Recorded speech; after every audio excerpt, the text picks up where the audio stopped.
Hi, so today's video is going to be a shorter one. What I'm going to be doing is I ordered these ProLock Locking extension cord plugs for my cord reel, and I'm going to be replacing the end on my cord reel with one of those. So I have this Husky cord reel. Obviously, Husky came from Home Depot. And it's a 50-foot cord reel. It's kind of in the center-ish of my garage, so that gives me, I favor the front a little bit, so it gives me the ability to reach every corner of the garage, but also be able to, run a vacuum cleaner outside or something along those lines. Now, for whatever reason, I picked the Husky one. It was price. I liked the quality. I thought that it was built fairly well. I looked at the ones at Harbor Freight. I looked at the ones at Lowe's. I looked at several on Amazon and kind of all over the place. So I ended up picking this one, and it wasn't that expensive. I want to say it was like $50 or something like that. I'll post a link in the description. It's been a long time that I've had it. One thing that's kind of cool about it is removable. So there's like a big pin on the top of it that you can pull out, and you can actually remove the entire reel, and the bracket's easy to mount, and kind of all that stuff. So one of the things that I didn't like about it, when it came from the factory, it had one of those triple taps on it. So a triple tap would be like, let me find it here. So this is the triple tap. So basically the end of the cord was this 3-plug, which this is great for a contractor, right? You can use the cord reel and you pull it out into your driveway, and you can plug in, a table saw and a compound miter saw or something like that. You can have multiple things plugged in. For me, really, I'm using this cord for one of two things 90% of the time. It's going to either be running my my vacuum, my shop vac, or it's going to be running my polisher. And for both of those, when you have something that's this big and this bulky and you plug it in, when you drag it around the car, it gets like stuck on a tire, in that gap between the tire and the floor, and your polisher gets unplugged all the time, and it's just, it's inconvenient. So I ended up swapping the end of it for a this rubber, well, it's like a soft plastic with like a rubber wrap around it. It's just a Leviton plug that came from Lowe's or Home Depot or something like that. It was, cheap, $7 or something like that. And this has worked fine. Clearly, I drag it all over the floor. It's got scratches and stuff all over it, but it's been fine. It's soft enough. It's never marked up one of my cars or anything like that. So what I ordered are these ProLock Locking extension cord plugs, and they make extension cords. There's a couple companies online that sell them. Obsessed Garage has a full extension cord. You can buy a 25, 50, 75, and 100 feet lengths in a couple different colors. And they have these plugs on the female end of them. Now, really, I didn't need the whole cord because I already have the reel with the cord in it, 50-foot cord, which is fine. I don't have any issues with it. So I just wanted the plug, which Obsessed Garage doesn't sell. So I ordered it from this website. It's like prolock.sale, I think the website was, which looked like an official website, but I will say that the experience in ordering from them wasn't great. The website doesn't have a ton of information. They don't say that they're out of stock or that they have stock or like whatever. It just doesn't list anything. So I placed this order on March 25th, and they didn't ship until like the 12th, and then I didn't receive any tracking information, and I reached out yesterday to them, and I was like, it's like April 24th today. It's been almost a month. I haven't, I received a notice that stuff shipped, but no tracking information, and I had no idea, when this would be coming in. And then lo and behold, they show up yesterday. I ordered 2 of them. I only needed 1, but it was one of those things where the plugs are $15 a piece, and shipping was like $12. So I just thought, if I'm going to pay for the shipping, I'm going to order I'm just going to order an extra one. So what I'm going to do today is get this installed on my cord reel. And to start off, I'm just going to shut off the breaker for my garage. Walk through the yard here.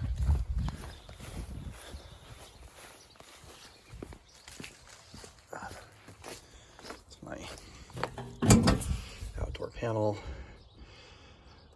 And it's that guy.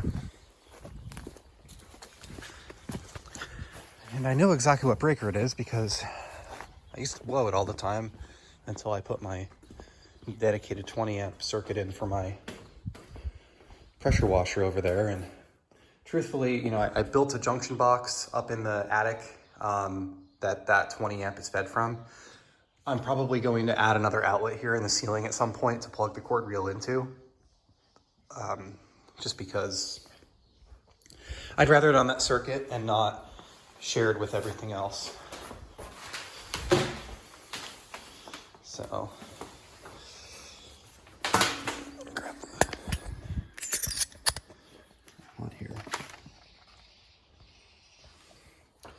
All right. So,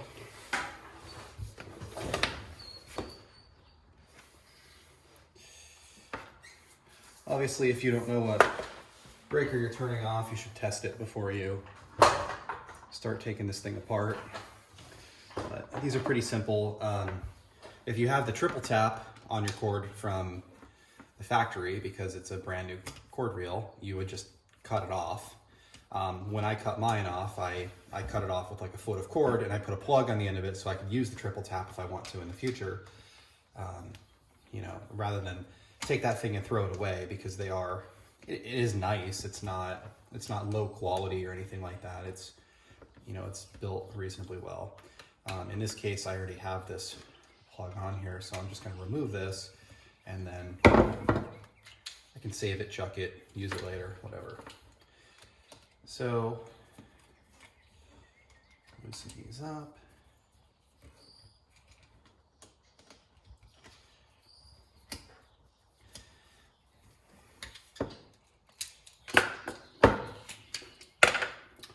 Now, in these cords, you should have 3 wires. If it's a 3-prong outlet, there should be 3 wires in here. They're typically going to be white, black, and green. These colors, I guess some manufacturers might put others. Both of these arrived with damaged packaging. Like, the packaging clearly sucks. So, you know, whatever. They come with 2 different strain relief collars. So I'm going to use this one, which is the smaller one. I guess based on the size of your cord, you want to use the one that fits best. So, and this honestly isn't incredibly tight. I might just wrap a couple wraps of electrical tape around it. Sometimes when something's one size fits all, it's hard to make, or I guess in this case, 2 sizes fit all.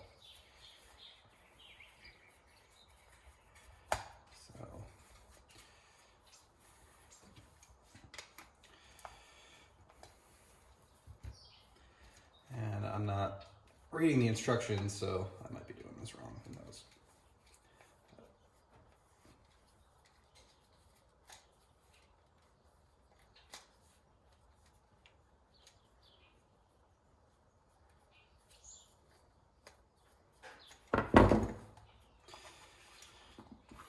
So, take that apart with a Phillips screwdriver. Okay, that's cool. So this is a clamp. This clamp is going to go on the inside of the plug, and that was kind of what I was worried about with this being slippery. So this is just strain relief then. This is the clamp that's actually going to hold our cable inside this plug, and it's got a place where it sits, like right here. So that's cool. So what we're going to do is we're going to open up this clamp.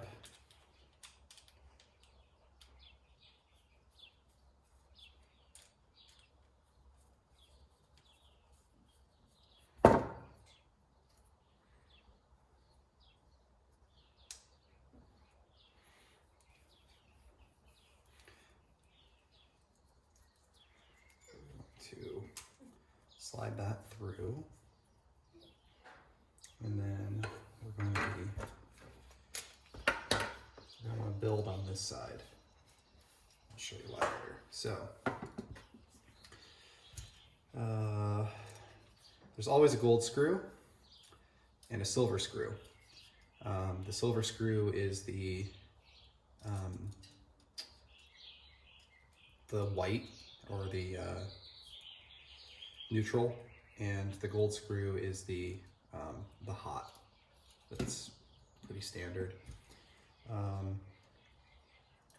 So it looks like they don't have these like, so here there's like a flat clamp and you stick it through this hole and then you tighten down the clamp on it. This has a screw with a washer around it instead. So it looks like what I want to do is I want to strip back a little bit more of this wire so that I can go around the screw and tighten it down. So let me grab my wire strippers here.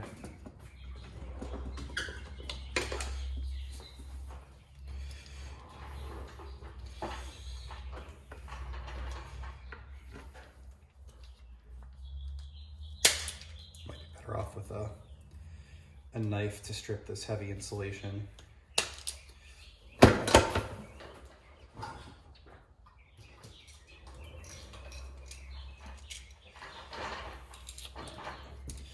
So if you do use a knife to strip this insulation, you got to be careful not to nick the wires, or you'll end up with a short inside your plug. So normally what I do is I lay the knife down flat and I just kind of barely score it. And what you'll find is if you score this casing, you can kind of tear it and it'll tear along that score that you made. Kind of the same deal here. Really what I'm not cutting through the casing, I'm just tearing the casing along the line that I made. Okay. So now we've got our wires stripped. So I'm going to strip back a little bit more of this.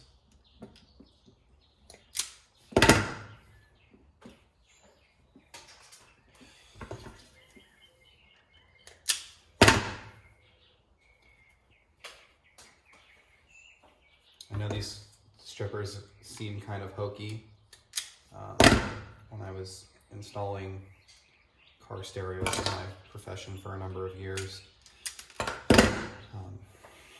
they allow you to tap into existing cabling without cutting it. So that's kind of the standard thing that we all used at the shop. So what we want to do here is we want to strip this and we want to make a hook kind of like that, right?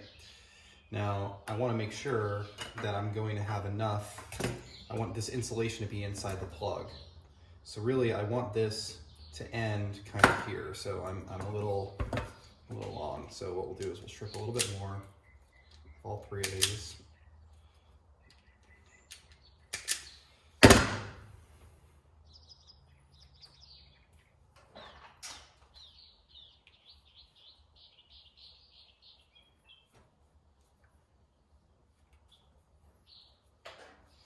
And then just take a pair of dikes and cut this off.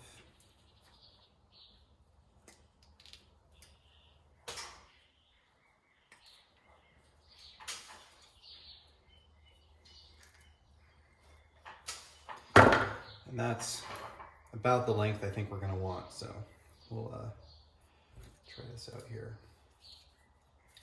So let's loosen up our gold screw, which, like I said, is the universal hot leg. Most of these plugs. It's that way on a receptacle too, like if you're adding an outlet or anything like that. But they'll also say on the instructions hot and neutral.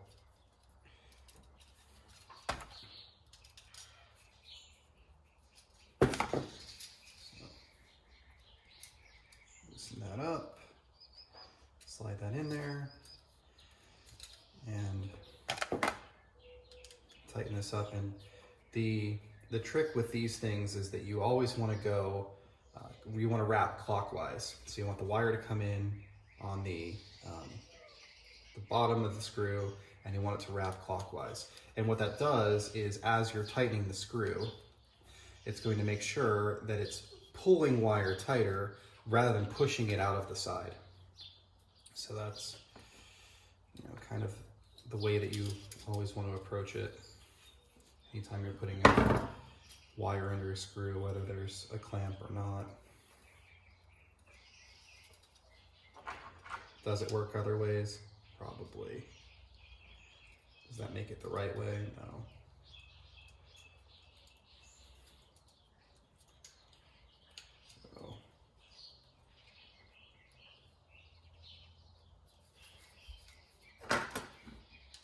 Same deal here, up and around.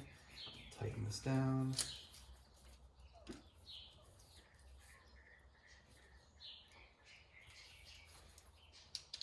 You want this to be tight. Not torquing lug nuts on a car or something, but you still want it to be as tight as possible. You're going to be dragging this cord around by the plug in a lot of cases, and so wrap that one around.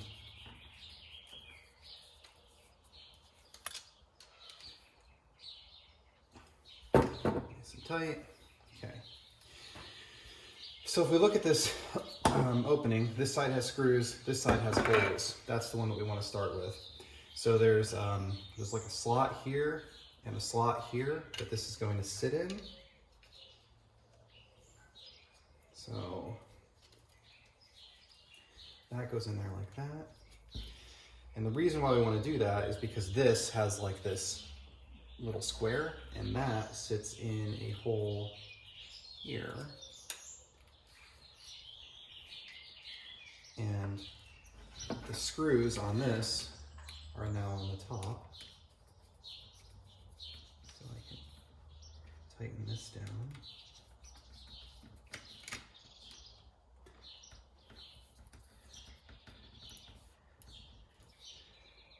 And you want to tighten that pretty much as you can. Like, this is what's going to keep you from yanking the cord out of the bottom of the unit and, you know, ripping your cord out of the bottom of here, which means that your wires will touch and you'll blow your circuit breaker and all that stuff. Then the strain relief has like a slot that sits in here, just like that. And then this guy is going to go on top like that. And then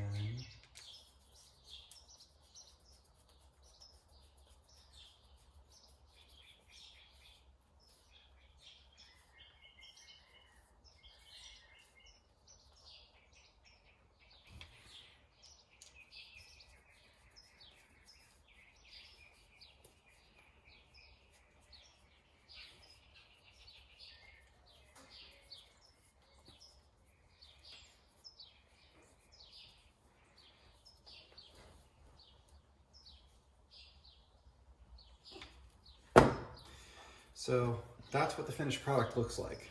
A little bit bigger than the old plug, but the idea here is that it's locking.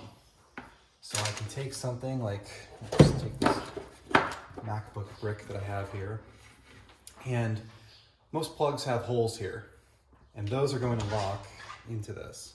So when you push it in, it snaps together and it stays tight, and I can pull on this all I want to, it doesn't come out. To release it, you squeeze this back, pull it out. Very simple.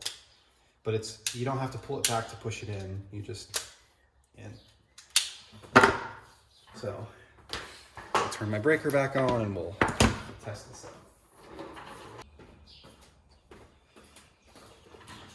out. Okay, so my breaker's on, and I have a polisher here. See if we can test it. One thing I didn't know, which is kind of cool, is that this has a light in the end of it. Probably Does not mention it at all in the packaging. Oh, it does in the back. Okay. So there is a light in the end of it to show that it is powered, which is kind of cool. I'll take this polisher and plug it in. Snaps into place, very nice. Turn it on. Turns on. Doesn't come unhooked. So that actually works out well. Historically, without this, you end up doing this trick where you take this Velcro and you plug this in and you like bring the Velcro down around, you wrap it around the cord and hook it to itself to try to keep this from coming loose from this, which makes it so it takes longer to switch back and forth between this and the 5-inch. So yeah, I think this thing's pretty cool. It works fairly well. So pretty happy with it. Anyway, that's all I've got. So nice simple video. I did today pick up a power strip that's orange to match my cart. So I'm going to put this on the side of the cart and it's just magnetic. And then when I'm polishing and stuff, I can just set both of the polishers on top of the cart. The cart can kind of follow me around and I'll plug this in using the cord.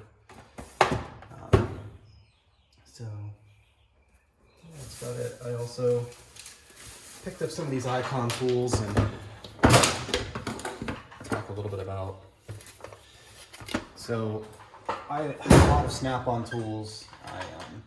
I worked for a company for a long time that had a Snap-on truck that came every week. The Snap-on, you know, Snap-on is an expensive tool brand, but the truck driver was my friend. You know, we used to go ride quads together and stuff. He's a really good dude. So I used to shop with him. There was value in him bringing products to me. I'd ask for things, he would get them for me. And, you know, there were times when I needed something, but I didn't necessarily need to own it. And he would let me borrow a tool for a day or two to get a particular job done. Just overall good dude. So one thing I've always struggled with is the red angle picks, the Snap-on red angle picks. I've broken, I don't know, probably 30 of them in my life. Never any of the others. The hooks are always fine. These are always fine. I was at Harbor Freight today and they had an icon set for 15 bucks. So I thought I would play with that a little bit and see how it compares. I mean, the length is the same. The handle is very similar. I believe that Harbor Freight has some sort of ownership interest in Snap-on at this point, so they might be largely similar products. So it's something that I figured I'd play with. My red angle pick's broken right now, and I'm waiting to get it swapped out since I no longer work for a company that has a truck that comes. I moved across the country. I don't have access to get things replaced the way that I used to. So that's about it. Thank you. Have a great day.